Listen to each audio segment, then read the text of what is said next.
Trois Tamis a prévu de faire une petite projection de 10 minutes. 10 minutes, Prévost. Une petite projection de 10 minutes.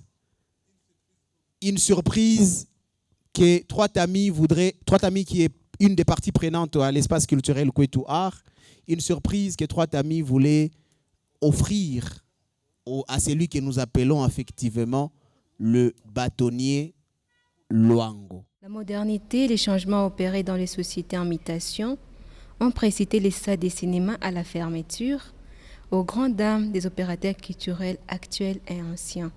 Ces salles de cinéma parsemées sur les 3 communes représentaient des infrastructures au confort selon les rangs sociaux des habitants. Aujourd'hui, prenez une ville comme Bukavu, les anciens qu'il y a ici. Aujourd'hui, ce sont surtout les commerçants. Les commerçants ont des préoccupations. Ils n'ont pas le temps d'aller regarder des films.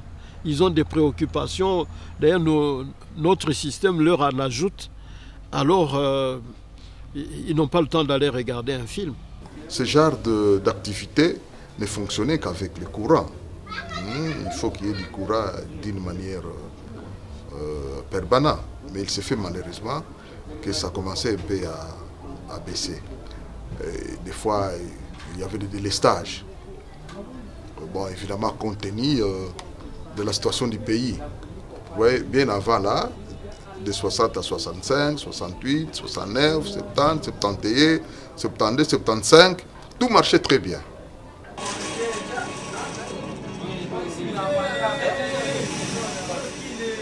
T'es vraiment prêt à abandonner tout ça? Je te suivrai partout où tu iras. La télévision est venue tuer le cinéma et tuer même le théâtre. Vous ne pouvez plus vous déplacer de chez vous pour aller suivre un film dans une salle, alors que vous avez le film dans votre salon ou dans votre téléphone ou dans votre ordinateur.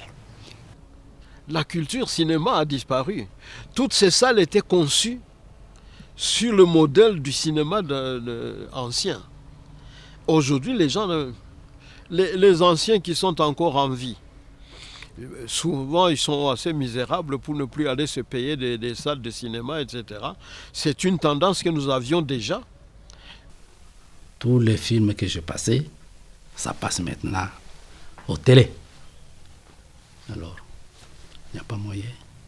C'est la raison qui m'a poussé de laisser ça. D'abord, je voudrais remercier les organisateurs, à tout seigneur, tout honneur. Mais vous êtes tous organisateurs, je crois, à l'un ou l'autre titre. Je voudrais remercier tous ceux qui sont là, qui viennent un peu partager. Ils vont me partager leurs idées. J'y tiens beaucoup. Bientôt, j'irai devant notre Père Céleste et je pourrais lui dire, tiens, il y a quand même des jeunes qui m'ont invité une fois et ça a été très bon. Je voudrais remercier beaucoup Maman Batch qui est là. Nous partageons presque, pas le même âge, mais peut-être certaines expériences communes. Heureusement, il viendra au ciel après moi. Ça, je sais. Je pense. Alors, encore une fois, merci à vous tous. Merci à ceux qui nous ont préparé cette séquence que nous venons de suivre, dont je me rappelais même plus, je ne savais plus qu'on m'avait enregistré comme ça. Bon. Aujourd'hui, nous renouvelons, nous allons voir un peu comment ça va se passer. C'était peut-être vous. Ok. Donc, voilà, je pense que vous nous avez expliqué ce que nous allons devoir, pourquoi nous sommes là. J'espère que ce ne sera pas la dernière fois. Ce serait malheureux que ce soit une fois et puis... On acclame très fort pour ça. C'est une invitation, ça. Et j'espère que je serai mieux avisé parce que maintenant, il m'a improvisé juste avant-hier. Hier, il est venu pour me dire, tiens, on peut s'installer comme ça. Je dis, allez-y, le cinéma de mon temps, ce n'est pas celui d'aujourd'hui. la manière dont on s'installait, c'est un peu comme aujourd'hui. Aujourd'hui, c'est des cascades, ce sont les, Bruce Lee. Voilà, ça c'est le modèle d'aujourd'hui. Je vous encourage à les suivre. Hein. Mais attention, ne vous cassez pas le dos parce que nous ne savons pas quels sont les trucs qu'ils emploient pour faire des cascades comme ça. À notre époque, il n'y en avait pas. En général, les cascades qu'on voyait dans le cinéma ancien, dans nos formations à l'école secondaire, au cinéma, etc., on nous expliquait qu'en réalité, on voyait quelqu'un qui avait l'air de se jeter, mais ça se coupait, et puis la suite, c'était vraiment le cinéma. Comme on aime dire à Bukavu, maintenant je ne sais même pas, comme ils ne savent même plus ce que c'est le cinéma, je ne sais pas comment ils appellent ça maintenant. Il y a une vingtaine d'années, quand on disait à Bukavu, ni cinéma. Il est tout cinéma. Comment on disait encore? Tout cinéma. N'est-ce pas? On savait encore, mais aujourd'hui, je suppose que l'expression a disparu, puisque l'objet dont il s'agit a disparu, le cinéma a disparu.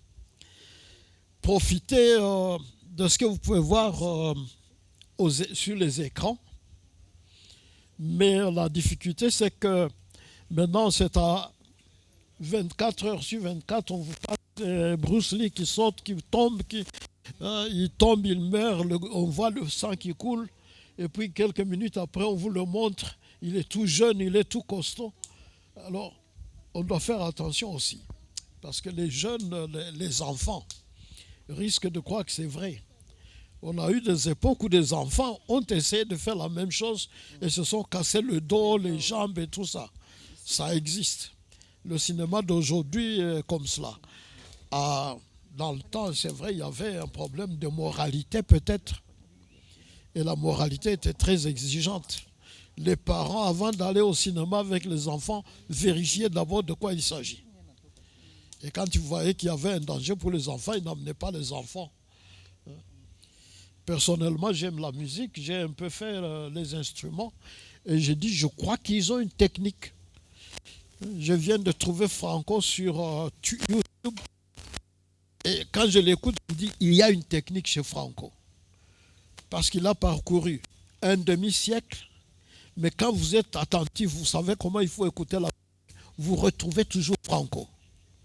Et nous qui le connaissons dans l'ancienne version, quand il chantait encore avec les Sophie Elenga et Yenga plutôt, quand nous le revoyons aujourd'hui, nous disons, tiens, mais il est encore le même, n'est-ce pas? Les thèmes ont changé, la manière de les traiter a changé, mais Franco, c'est Franco. Vous ne l'aimez pas, je sais. Vous aimez les musiques dans lesquelles, quand vous dansez, la jambe en l'air, le bras comme ça. Nous, les anciens, on se dit, Nélissa, vous dites quand même non. N'est-ce pas? C'est votre époque. C'est votre époque. Nous, avec Maman Bachou, c'est ma petite sœur. Hein, elle m'a vu quand j'avais encore les bonnes jambes et tout ça. Mais elle ne m'a jamais vu sauter. Non, c'était... Chez eux, on a dit chimie. N'est-ce pas? On a dit chimie. Moi, évidemment, j'étais un phénomène bizarre. Pendant que j'étais au séminaire, mon père avait plein de musique chez lui. Il a même fait une buvette à un moment donné.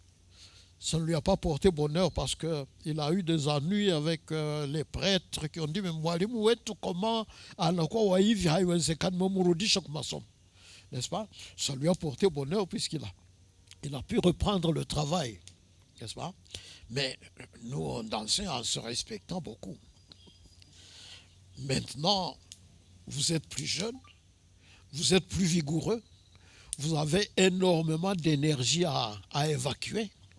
Bon, c'est comme cela. Ça, tunafanya fête. Zamani, tulikuwa tunafanya fête. Ba vijana banabakia nje. Banabakia kumadirisha banaangalia. Parce qu'ils ne pouvaient pas aller là où nous dansons. Non, banabakilia kumadirisha biko banaangalia. Sasa wanatoka pale na baba wanaenda kupima Hein? Maintenant, non. Les lieux de danse, c'est pour les jeunes, c'est pour les enfants et tout ça. Profitez-en. Hein? Le monde passe. Bientôt, on ne sait pas. Hein? Le monde est en train de changer, on ne sait pas ce qu'il devient. N'est-ce pas? Moi, quand je vois, on s'imagine un président des États-Unis en train d'injurier les gens, en train de se faire injurier, on se dit, oh, comment ça? Quand j'ai été aux États-Unis la première fois, en stage, quand le stage est terminé, on nous dit, Kennedy va parler aux Nations Unies. Il faut aller voir. On va essayer de vous faire entrer. Nous sommes allés. Comment tu t'amones? Banachunga, wanaweka mafrasi, mamoto, ya wapi, avion ziko zinapita yulu. Il va pas ici. Ukapingma mugulu mbele wanu. Tuanga. Bana leta cheval ina kufinyanga unasikia habari. Sa inafika tuko tunangoja tunasikia yuko anasema musale. Kumbe balitayarisha njia ya pili na ya tatu sijui ya ngapi. Kwenye sisi tulikuwa ndio kulikuwa officiel kabisa na madrapo na nini, hakupita pale. Wala saa ya kwenda wala saa ya kurudi. Tulikuwa kusikia sauti. Tuko na memu tupitisha mais c'est trop tard, si yeye ule yuko anasema. Aujourd'hui, nous avons un président. Il y en a un qui dit, je ne sais pas si vous vous souvenez, il y en a un qui dit les Africains ne sont pas revenus dans leur histoire. C'est un président, un chef d'État. Et il disait ça dans une circonstance assez solennelle. Le suivant dit, un chef d'État, disons que c'est lui qui l'a invité, mais je sais que protocolairement, c'est probablement Sarkozy, président français, qui a dit, je viens chez vous, je viens faire une conférence. Aujourd'hui, c'est comme ça. N'est-ce pas? Aujourd'hui, un chef d'État vient, on ne le respecte pas beaucoup, mais il prend des risques. À notre époque, c'était impossible. Mais Sarkozy arrive dans un pays que vous connaissez, en Afrique, il raconte son histoire. N'est-ce pas? Macron arrive invité, officiellement invité, en réalité il est invitant parce que c'est comme ça maintenant, n'est-ce pas? Et il n'a pas commencé sa conférence, à peine ça démarre, ils ont des ennuis de courant électrique. Moi je me dis, bon, bahati ya Mungu, haiko si et tout. Bale nabo avec on a problème, alors qu'eux sont patronnés par la France et tout ça. Mais voilà, ils ont des problèmes. Mais au lieu de compatir, au sort de l'autre, l'autre sort, président, chef de l'État, il quitte son siège, il va voir comment 2 fois, 3 fois le courant se coupe. Et Macron qui reste là, qui dit, ah, c'est un plombier. Il est allé réparer les fusibles. Alors, je vous assure que j'ai failli m'évanouir. Mais comment un chef d'État peut traiter son homologue de plombier qui va réparer les fusibles? Évidemment, nous, Africains, on se serait dit vraiment, il est bien. Hein. Quand nous sommes là, il se donne la peine et tout ça.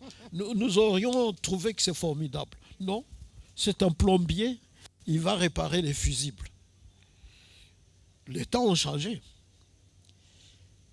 Je vais vous donner quelque chose que vous connaissez ou vous ne connaissez pas. Tant mieux si vous ne connaissez pas. Comme ça, nous ne perdons pas tout à fait le temps.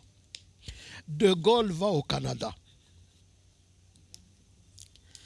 Et bon, accueilli par le gouvernement fédéral, etc., etc. Et puis il va à Québec. D'abord, le Canada avait dit il ne peut pas aller à Québec. Nous savons très bien, c'est un Français, il risque de faire un truc. Mais finalement, il insiste, De Gaulle, quand même, quand il insistait sur quelque chose, on le faisait. Même Kennedy a dû le faire. Même Khrouchtchev a dû le faire. Alors, De Gaulle insiste. Il entre. Il a son visa, donc. Bien que vous savez que les chefs d'État n'ont pas besoin de visa. Sauf maintenant, on commence à dire qu'il doit avoir le visa. Moi, j'étais vice-ministre des Affaires étrangères. Je pouvais aller n'importe où sans visa. C'était les règles de cette époque, 69-70. Je pouvais, en tant que vice-ministre des Affaires étrangères, je pouvais me faire accompagner de 2-3 personnes sans visa. Maintenant, ça a changé. Mais De Gaulle, donc, va là-bas. Et il n'est pas content d'avoir été bien accueilli. Il avait probablement une idée. Je crois que les Canadiens avaient deviné que ce monsieur-là est tout à fait imprévisible, comme on dit. Je dis, les présidents africains et les présidents européens ont des accointances que le peuple ne sait pas gérer. Mais il se fait que dans l'histoire, même déjà en Europe, eux-mêmes ont eu des accointances qui ont fini par des guerres. Qui ont fait quoi? Qui ont fini par des guerres. Est-ce que vous pouvez nous parler de comment ça s'est passé, les accointances qu'il y a eu entre les présidents, jusqu'à aller faire des guerres en Afrique et jusqu'à arriver à notre pays ici? Lorsque Stanley vient en Afrique, il ne vient pas au nom d'un chef d'État. Il ne vient pas au nom d'État. C'est un aventurier. N'est-ce pas? Aujourd'hui, ils ont le courage de le dire. Stanley est l'un des aventuriers. Quand il vient ici, il venait d'Amérique. Il a participé à la guerre, comment on l'appelle encore, à leur guerre de sécession. Stanley était là tout jeune, il est allé faire l'aventure là-bas. Quand c'était fini, on voulait l'arrêter parce qu'il semble qu'il était du côté des sécessionnistes et il s'est échappé. Il va se retrouver ici en Afrique. Il n'est pas envoyé d'un État à ce moment-là. C'est un aventurier. Aujourd'hui, nous pouvons le dire sans gêne. Eux-mêmes le disent. D'ailleurs, le pauvre, moi, je compatis à son sort, mais il a fini par être fusillé. Chez lui. Qui ça? Stanley. C'est comme ça que Stanley a fini. Il a été fusillé, condamné à mort et bon, n'est-ce pas? Pas du tout pour ce qu'il a fait ici, mais je ne sais pas, n'est-ce pas? Donc, nous avons deux civilisations très différentes. Ce que je constate, c'est que le monde évolue au point que les Européens font aujourd'hui des choses que nous, peut-être, ils nous reprochaient, alors que nous ne faisions pas la politique, nous ne faisions pas la diplomatie, mais pour se maintenir ici, ils nous reprochaient certaines choses. L'occupation de l'Afrique par les Européens, pas les Américains. Les Américains étaient quand même encore Européens à cette époque-là. N'est-ce pas? Ce sont des Européens qui sont allés là-bas, qui ont pris le pays, le continent, et qui l'ont maîtrisé, si bien que les ressortissants, les propriétaires de ce continent ont été chassés de partout. On les a mis dans des cages en dehors du monde des vivants. N'est-ce pas? Quand les autres sont venus ici, la même chose. Je lisais encore tout à l'heure sur Wikipédia un article que j'ai copié il y a longtemps où on ose dire carrément qu'ils ne sont pas venus, contrairement au discours officiel, ils ne sont pas venus seulement pour des finalités humanitaires. Je pense que nous sommes tous ici impatients d'entendre sinon les bâtonniers Luango nous parler à la première personne du singulier. Nous sommes tous impatients de l'entendre nous parler de lui-même, de son histoire, que ce soit personnelle, sociale, politique ou juridique, si on peut se permettre d'entendre son apport au système juridique de ces pays. Et bien sûr, Papa Franck voulait, je comprends par sa question, qu'il gratte le fait que Bukavu a toujours été une ville de résistance. Alors moi, je vais me permettre, Papa Franck, de demander plutôt aux bâtonniers quelle est votre histoire personnelle? Comment avez-vous connu ces pays de votre naissance, de vous-même comme étudiant, vous-même comme séminariste, étudiant à l'Ovanium et après comme quelqu'un qui a commencé à travailler avec les Kasavubu, Lumumba, Mobutu et consorts? Pouvez-vous nous parler de vous-même, s'il vous plaît? Oui, mais là, vous me gênez, hein, vous savez. Je suis un ancien séminariste et nous avions passé des années à apprendre à ne jamais parler de nous-mêmes, n'est-ce pas? J'ai quand même fait mes 7 ans au petit séminaire et puis j'ai déguerpi. Je suis parti à l'université. Ma vie, je crois qu'elle est modeste parce que je n'aime pas tellement. Je trouve que ça comporte des risques d'abord moraux, n'est-ce pas? Et comme ancien séminariste, on m'a formé pour éviter l'orgueil, éviter de se mettre en avant, etc. Voilà ce qui me guide. Je crois que malheureusement, jusque maintenant, c'est ça. Je suis resté cela. Et donc, si vous me posez la question, c'est probablement parce que vous n'avez pas d'éléments bien connus et que donc, n'est-ce pas? Je me souviens, je suis passé quelque part un jour, on me dit, Ndiye maître Longoule. Quelqu'un a même dit, anasikia kabisa Mungu ananisaidia namuona. Donc, probablement pour celui-là, j'étais absolument effacé. Et je le suis. J'aime bien l'être. Ma vie est, disons, courte et longue à la fois. Je vais commencer par la fin. J'ai aujourd'hui 84 ans. Donc, je crois que le Seigneur m'a béni. Et je crois qu'il me reste deux anciens collègues d'école à Bukavu. Il n'y en a plus que 2. Alors, beaucoup de jeunes, de plus jeunes que moi, ont déjà disparu. Je suis né à Mwanda. Plus exactement, je suis né à la Formulac. Mais c'est la Formulac Katana, la Formulac Mwanda, on dit, etc. C'est là que je suis né. 2 mars 1937. N'est-ce pas? À ce moment-là, mon père était enseignant. Il finissait à Mugeri et il enseignait tantôt à Katana même, à Mwanda. Tantôt, il a été chargé de créer des chapelles-écoles à gauche et à droite, y compris Bunyakiri. Ça fait que mes 6 premières années, disons, à 6 mois d'âge, on nous a mutés à Bunyakiri et mon père est allé créer Bunyakiri, l'école, etc. La chapelle-école. N'est-ce pas? Je suis revenu, nous sommes revenus de là. Moi, j'avais 6 ans et demi. Donc, j'ai fait exactement 6 ans. Mes 6 premières années, la première fois que j'ai vu quelque chose au monde, c'est à Bunyakiri.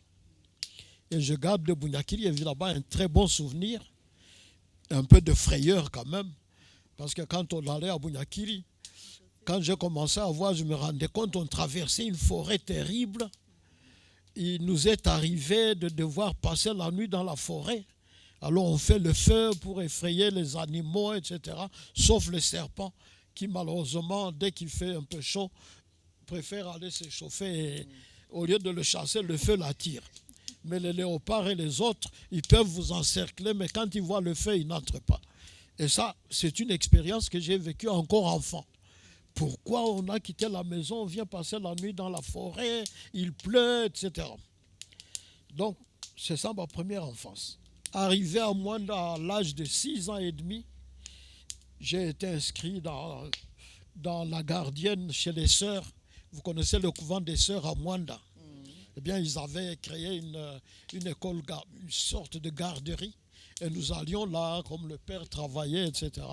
On allait là-bas, on allait chanter, on allait un peu manger quelques gâteaux des bonnes sœurs, n'est-ce pas? Et j'ai fait, je crois, à peu près 2 ans. Après, ça a été une discussion. Mon père ensuite a quitté l'enseignement. Il a été engagé à l'INEAC Mulungu. L'INERA, pour ceux qui connaissent bien l'histoire, ça s'appelait INEAC, Institut national de recherche agronomique au Congo. Certains disent en Afrique centrale. Vous voyez? Il a travaillé là-bas. Et pendant X temps, et ça, à l'époque où on a ouvert la paroisse de Mouressa, à ce moment-là, moi j'étais au séminaire. N'est-ce pas? Parce que j'ai commencé l'école primaire. Cette gardienne-là, en fait, bon, c'était pour occuper les enfants. Nous chantions les papillons. Et, bon. Et puis après, nous chantions quand même les ânes, etc. J'avais appris à chanter sur les médecins. Il y a des médecins ici. On ne les aimait pas. Parce que quand nous étions à Bunyakiri, sont venues des épidémies, etc. Et chaque fois qu'il y avait une épidémie, on vous amenait des piqûres terribles, notamment dans le dos, contre la typhoïde. On prenait des piqûres dans le dos, vous sortiez de la piqûre, vous êtes tout à fait courbé, on ne peut plus vous toucher parce que ça fait mal partout. Et ça, j'ai vécu. J'ai eu ma première aventure de maladie quelques temps après, à cause de ces piqûres. J'ai été allergique. Bon, à ce moment-là, on ne se donnait pas la peine de d'abord examiner et tout. J'étais allergique. Le lendemain matin, j'étais gros comme un éléphant. Et ils ont dit, ah, la piqûre. Bon, ils m'ont soigné. Mon père qui était un bon mwalimu, un modèle, tout ça, qui ne pouvait pas recourir au traitement indigène, à la médecine indigène, c'est plutôt ma mère qui échappait un peu et qui a réussi à trouver des pygmées, des batembo, tout ça, qui sont venus quand le Muzungu est loin, on ne voit pas, il vous frotte et puis il disparaît. Ou c'est un bien Muzungu. Bon, voilà. Et là, ils avaient une chanson contre les piqûres, je m'en souviens. Parfois, je voudrais bien écrire ça et entendre des jeunes gens la chanter. Et le Batembo disait, la petite chose qui n'a pas de queue, c'est ça qui est en train d'exterminer le monde. C'est quoi ça? C'est une poésie que je trouve merveilleuse. Parce que la seringue comporte une queue. Mais comme il chantait contre les Blancs, etc., il ne voulait pas que les Blancs sachent. Il disait cette histoire qui n'a pas de queue. C'est ça qui tue le monde. Mais enfin, nous avons grandi comme ça. Arrivé à Mwanda, évidemment, le milieu était différent. Les prêtres étaient déjà très influents là. Et j'ai donc commencé l'école primaire à Mwanda. J'ai fait toute mon école primaire à Mwanda, jusqu'en 5e. Et puis, c'est le moment où on a créé la 6e primaire, il n'y en avait pas avant. Pour les meilleurs, il y avait une 5e sélectionnée qui se faisait à Mwanda justement. Tous ces de Kabare, Ngweshe, Bourale, etc. venaient à Mwanda pour les meilleurs, étaient collectés et envoyés à Mwanda pour faire la 5e année sélectionnée. Ce sont ceux-là qui pouvaient entrer dans les études secondaires du niveau de 6 ans primaire, post-primaire. N'est-ce pas? 6 ans primaire, vous en avez un que je connais qui vit encore, c'est Richard Mfundiko, qui est malheureusement très aveugle actuellement. N'est-ce pas? Un diabète très poussé, mais je ne suis pas médecin. Hein. Si vous allez dire que je vous ai indiqué ce que c'est une maladie, on va me mettre en prison. J'aurais exercé illégalement l'art de guérir. Eh bien, bref, je ferai mes 5 ans. J'irai en 6e à Mugeri. Parce que la 6e était une année déjà intermédiaire entre les primaires et les secondaires. Et c'est la première fois qu'il y avait une 6e primaire au Congo. Elle existait déjà en Belgique après la guerre. J'ai fait donc ma 6e à Mugeri, mais j'étais destiné à aller au séminaire. Parce que nous, c'est dès la 5e primaire qu'on nous disait, ce n'est pas nous qui choisissions. Le Wapadri disait, où you attend un séminaire, où ni mujanja sal, fukuza ye kumasom. J'ai eu des copains qui ont été chassés parce que, dont 2 qui venaient de Kabunga. Kabunga, vous savez où c'est? Non, Kabunga. Kabunga, c'est à la sortie de Bunyakiri. Vous entrez dans Walikale et il y avait un secteur minier là-bas de la MJL. C'était Kabunga, c'était très connu, c'était grand. Et j'ai eu 2 copains qui venaient de là-bas. Comme ils n'avaient que jusqu'à la 2e primaire, on les envoyait à Mwanda pour faire de 3 à 5. Alors j'ai été avec eux, mais finalement, le tout premier d'entre eux était assez mouvementé. Les gens qui sortaient des secteurs miniers, vous savez, le secteur minier, c'est quelque chose. C'est très spécial. Alors, bon, il était là en 3e primaire, mais il conduisait déjà. Il y avait les camions qui venaient, des jeeps, des bazungu. Quand ça s'arrêtait quelque part, on veut manœuvrer. Il disait, Minajo Kutembeza. Alors le Muzungu disait, mais comme ça. On a joué Kutembeza? Oui. Pim. Quand il a fini d'essayer, il appelle le chef de poste. Il y en a un ici, faites attention. Il est encore à l'école primaire, mais il sait déjà conduire, on ne sait pas comment. Donc, Fanya Ngalish. On l'a chassé, évidemment, il est parti.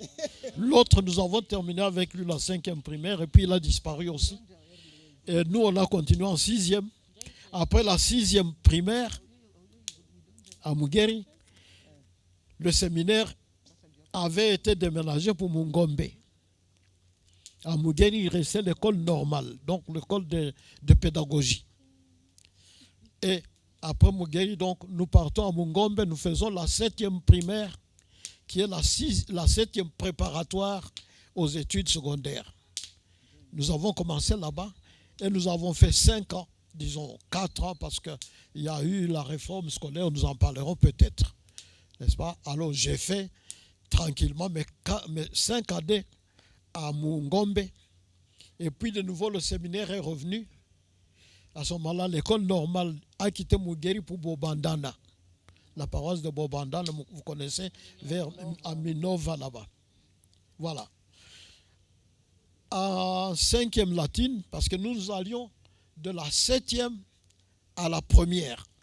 C'était comme ça qu'on montait. Vous commenciez en 7e, c'était la préparatoire. Vous entrez en 6e latine, 5e latine, etc. Et quand nous avons fini la 6e latine, les prêtres ont décidé de renforcer l'enseignement et de nous faire passer au programme gréco-latin. Donc là, on nous a ajouté le grec, on nous a ajouté des mathématiques, algèbre, etc., qui n'existaient pas dans les autres écoles. Nous avons fait ça. En 1957, on ramène le petit séminaire à Mugeri. Là, c'était Monseigneur Claire, n'est-ce pas? Il dit non, mes séminaristes ne doivent pas rester dans les coins comme ça, ils doivent revenir en ville.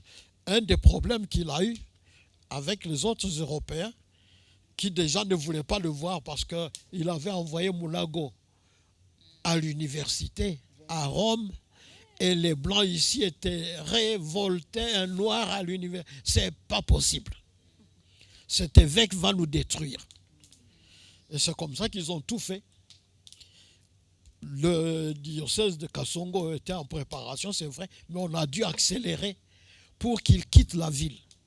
On ne veut pas le voir dans la ville, il faut l'envoyer quelque part. On l'a envoyé à Kasongo.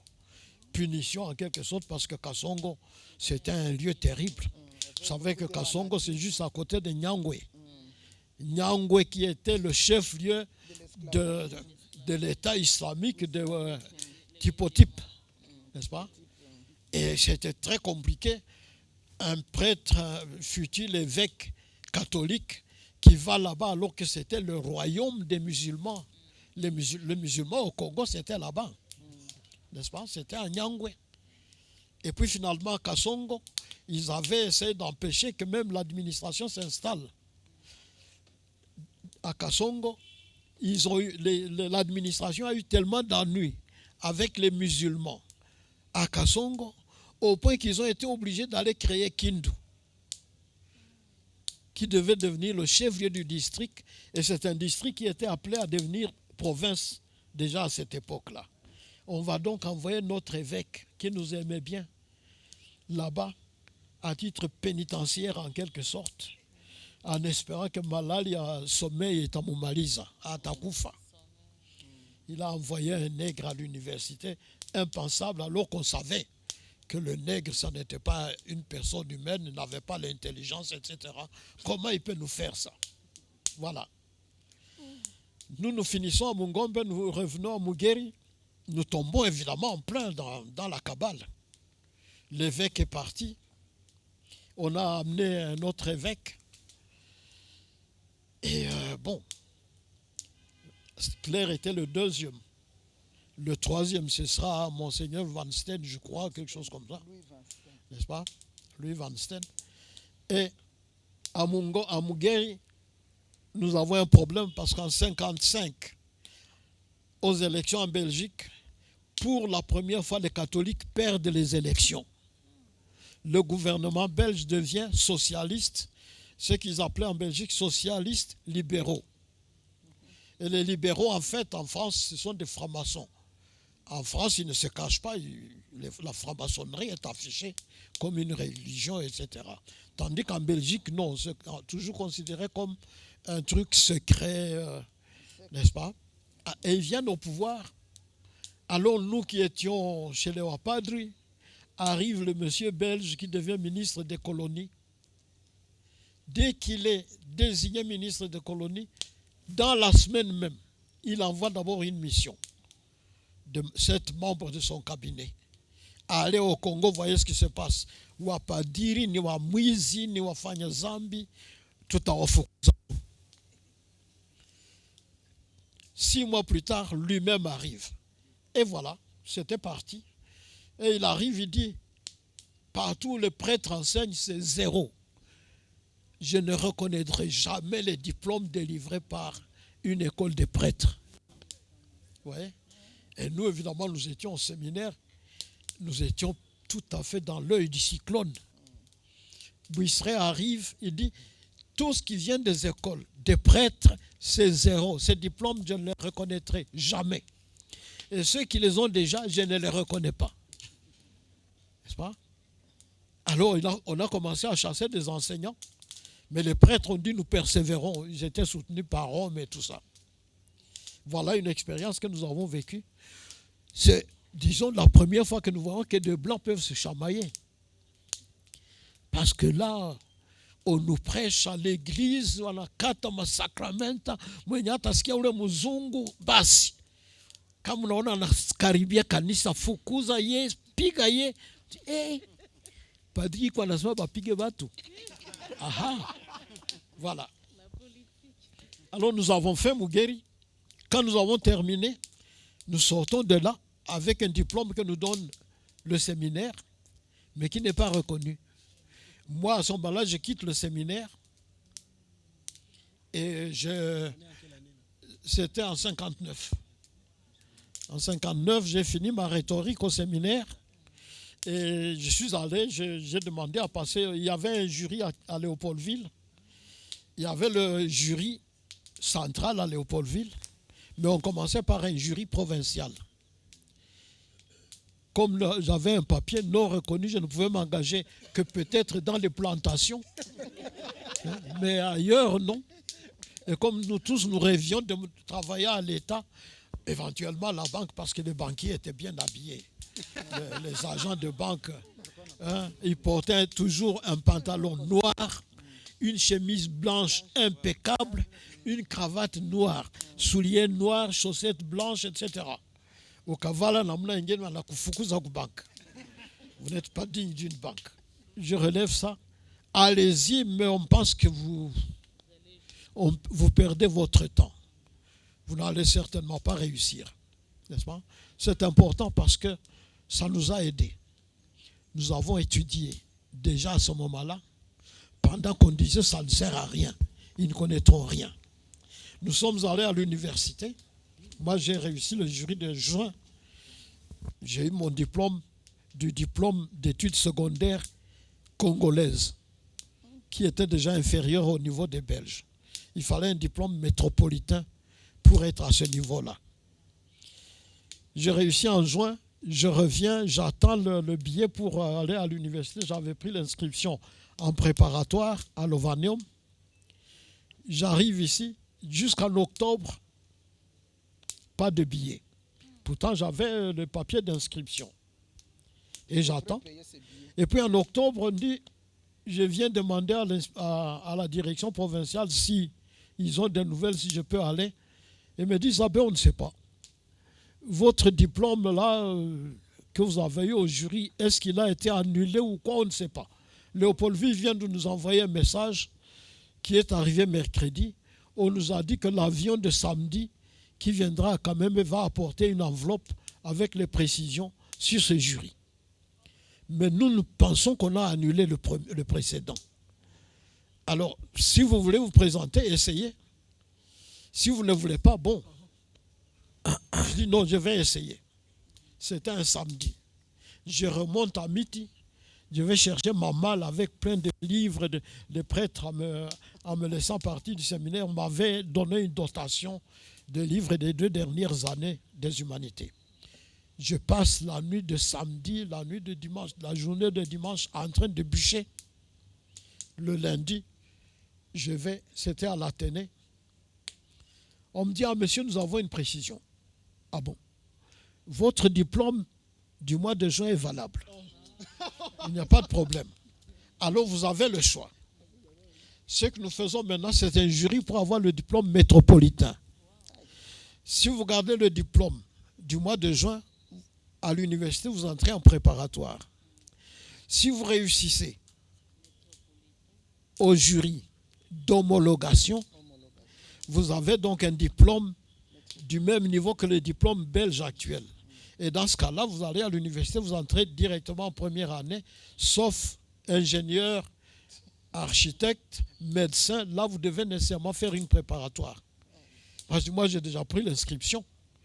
J'ai déjà pris l'inscription en branche sciences humaines, tout ça. Évidemment, le droit n'existait pas encore. Bangali Malay Ping. Monseigneur Gilon veut créer la faculté de droit. Mungu hautaifanya. Ukaifanya tutakuwa kuilunguza. Mais pourquoi? Ah non. Maintenant, déjà vous formez des universitaires congolais. Mais maintenant, vous voulez faire des juristes congolais, mais alors c'est foutu. Ce sont ceux-là qui vont nous chasser du Congo. Donc, pas question. Il a lutté, il a commencé en 54, mais jusqu'en 59, rien. Moi, finalement, j'ai réussi le deuxième jury. J'ai mon diplôme homologué. Qu'est-ce que vous faites? Je dis, j'y vais. Oui, mais vous êtes déjà en retard. Ils ont commencé au mois de juillet. Et vous allez partir en octobre. Je dis, je vais aller. Et puis, j'attends le billet. Ça ne vient pas. Finalement, en début novembre, on m'envoie le billet. Et à ce moment-là, je reçois 2 billets. Qui devrait envoyer ces billets? L'université, parce que, à l'université, nous étions bien. On vous envoie le billet, on vous envoie un peu d'argent pour le voyage. Et puis, quand je viens, on me dit, on n'a pas le billet, attendez.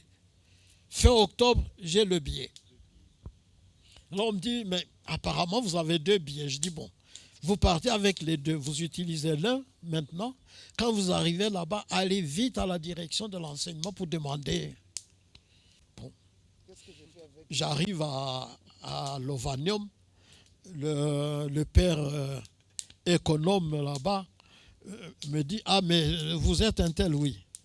Vous êtes inscrit en propédeutique. Je dis oui, mais j'ai le droit d'entrer en première. Il dit comment ça? J'ai réussi et tout ça. Il prend son téléphone. Il téléphone à la direction générale.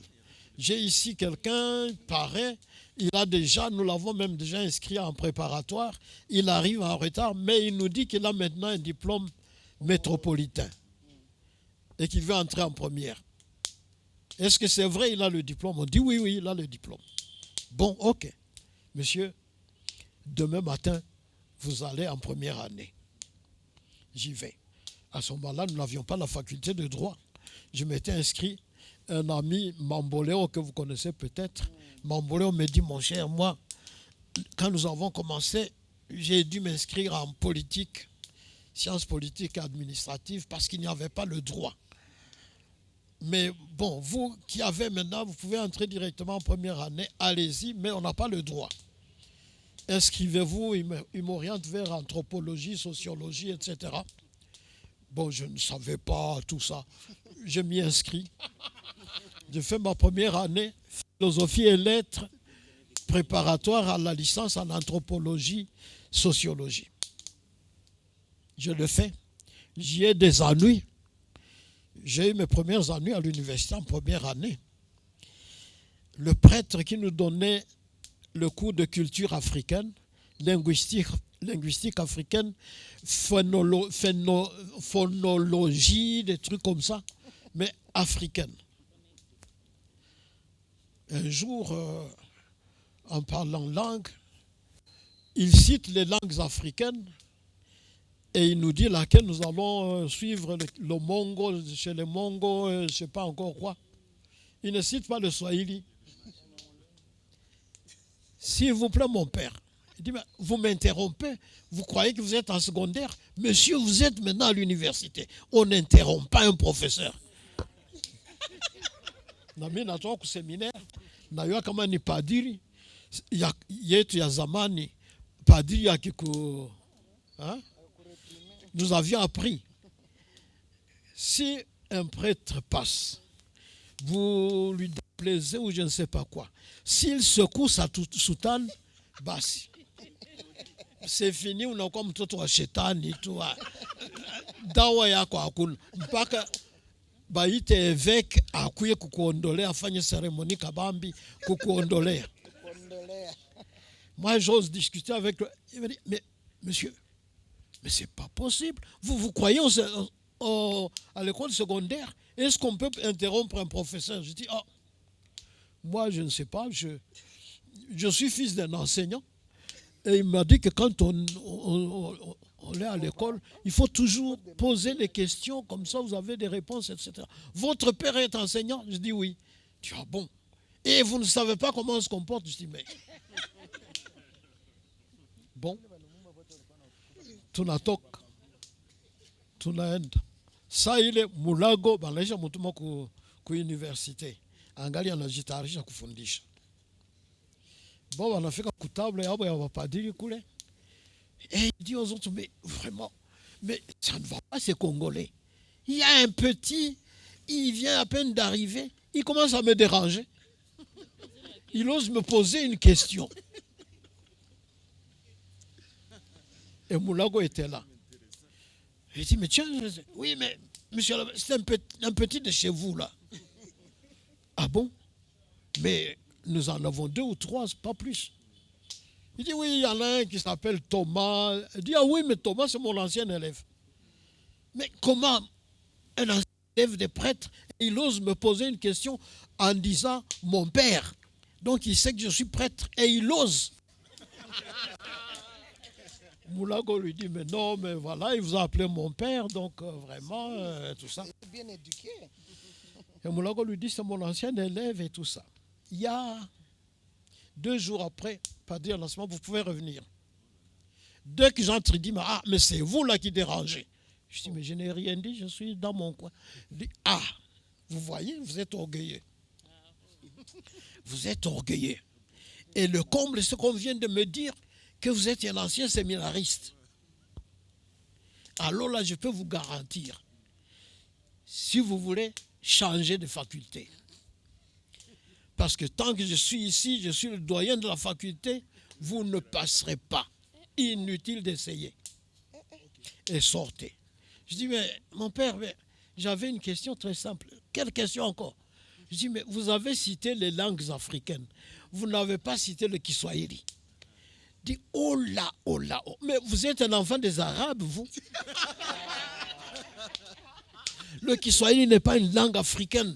C'est une langue arabe qu'on a rafistolée, on a fait un truc.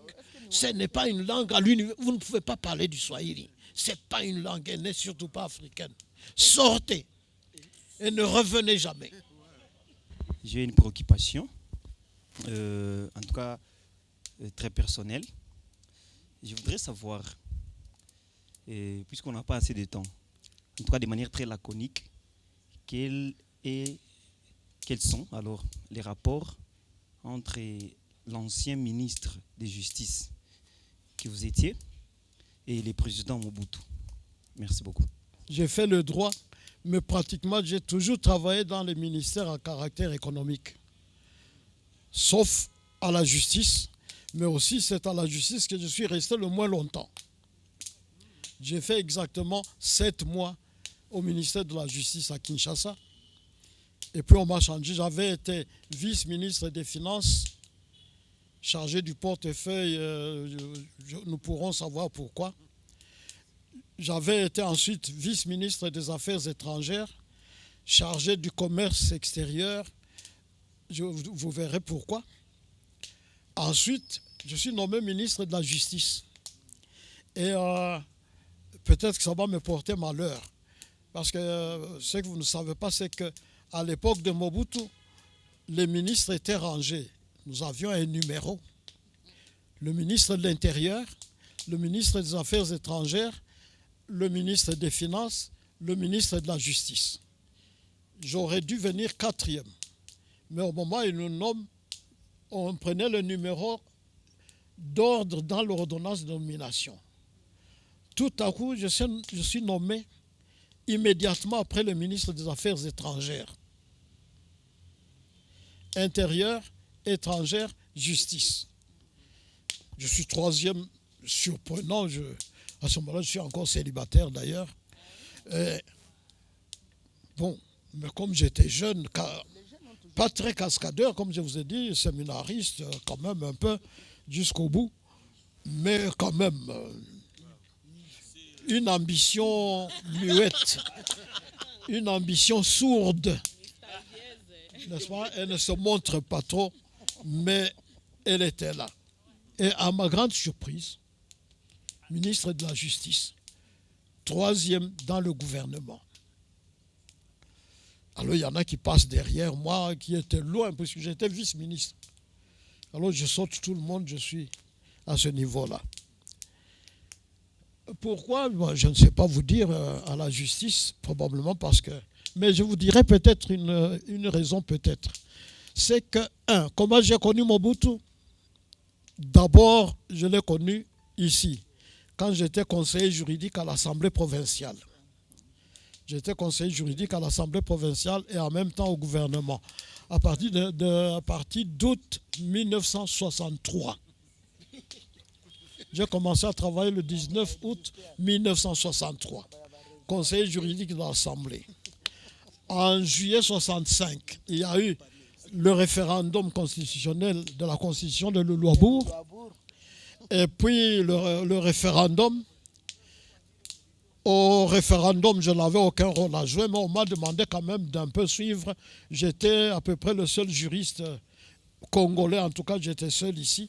Il y avait peut-être 2 ou 3, il y avait des avocats belges. Il y en avait, je crois, à ce moment-là 2.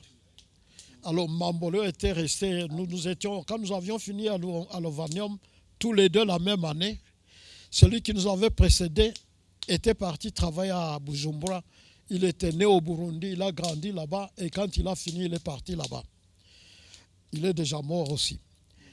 Après, c'était nous 2 avec Mamboleo, parce que Mamboleo aussi a quitté sciences politiques et administratives quand on a autorisé Monseigneur Gillon à créer une faculté de droit. C'était un homme très têtu.